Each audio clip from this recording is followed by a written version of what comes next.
Ibana, ripoti kutoka makao makuu ya bodi ya ligi kuu ya Tanzania bara. Unaotazama ni mashabiki wa Young African na hii ni Don TV. Tuna ripoti hapa kubwa zaidi, tumefika hapa kwa ajili ya kutazama na kuona ni nini mashabiki wa Yanga. Kama ambavyo unatazama, mwalimu Yanga yupo, Godi Yanga na mashabiki wengine Nasora na wengine wako hapa kwa ajili ya kuhakikisha kwamba kile ambacho walikuwa wanakihitaji kinaweza kutimizwa, na ndio matakwa yao kimsingi. Ukitazama wingi wa mashabiki huu inaashiria kwamba kuna jambo ambalo wamekuwa kilitamani kwa ukubwa zaidi. Na ripoti kama ilivyo, viongozi wa Yanga wamezungumza kwamba wao wanahitaji yale ambao walikuwa wanahitaji yaweze kutimilika. Tumsikilize Alex Ngai anakizungumza na waandishi wa habari. Tumewapa maelekezo yetu na sisi tunayohitaji yafanyike.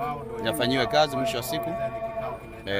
Ili jambo liweze kuisha, mpira uendelee. Mashabiki na viongozi waliofika na wanachama waliofika hapa wanatamani kufikia wao kwa uchache juu ya kilichoendelea. Wanashauku kubwa.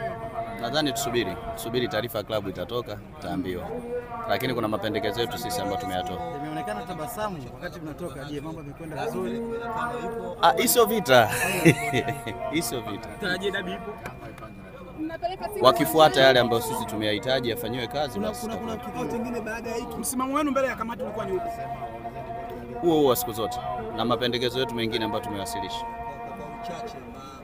Mjumbe, sisi tukushukuru. Asante sana. Huyo ni mjumbe alikuwa akizungumza baadhi ya wanachama na mashabiki ambao wako hapa na kwa ajili ya kupata taarifa juu ya kilichoendelea. Amesema tuendelee kusubiri, tutapata taarifa rasmi, ila mapendekezo yao na msimamo wao juu ya bodi yalikuwa ni yale yale, kuhakikisha ya kwamba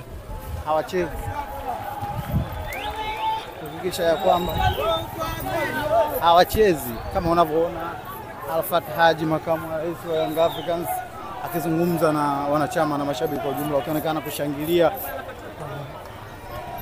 kushangilia kwa furaha kweli kweli. Amewahakikishia na kuwatoa pesha wanachama na mashabiki ya kwamba watulie, ya kwamba bado suluhu haijapatikana. Kama hakuna kisichoeleweka, basi mchezo haupo kama ambavyo wanaeleza msimamo yao. Atashuka sasa hivi msemaji wa bodi ya ligi Karim Boimanda, kila kitu atakuelezeni. Maswala yenu yote hapa yawekeni. Kama mwenyekiti wa bodi ya ligi, pengine hivi sasa tunaenda kutamatisha msimu wa ligi, unaziambiaje klabu za ligi kuu ya kandanda Tanzania bara?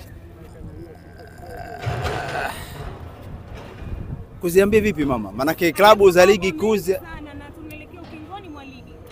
Mambo mengi kama yapi? Ligi hiyo kwenda kutamatika, lakini pia kusema na vitu kutamatika panapo hai na majaliwa tutatamatika tu. Kwa sababu unaonaje kadhia hii Nasoro ambayo inaendelea? Kuhusu kadhia hii Karim Boimanda atakuja ataeleza vizuri hapa. Kwa tutegemee moshi mweupe hivi karibuni. Bila wasiwasi. Bila wasiwasi.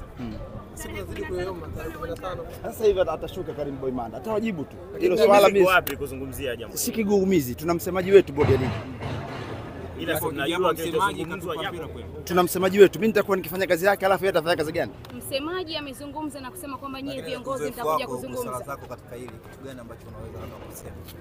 Kuhusu ile mechi ya Yanga na Simba, atakuja kusema Karim Boimanda. Mimi nachoelezea ligi yetu itamalizika kwa salama na amani, lakini kuhusu huu mchezo Karim Boimanda atakuja kupa taarifa yote. Kitu ni kwamba ligi itamalizika bila wasiwasi. Kumbe dunia haiwezi kusimama. Dunia lazima isonge mbele. Kuhusu vingilio, kuhusu mchezo Karim Boimanda atakuja atasema. Karim Boimanda atakuja atasema. Wewe kama makamu, msimu ulikuwa mzuri tu na karibuni atapatikana bingwa. Shukrani sana kiongozi. Asante sana. Jamani.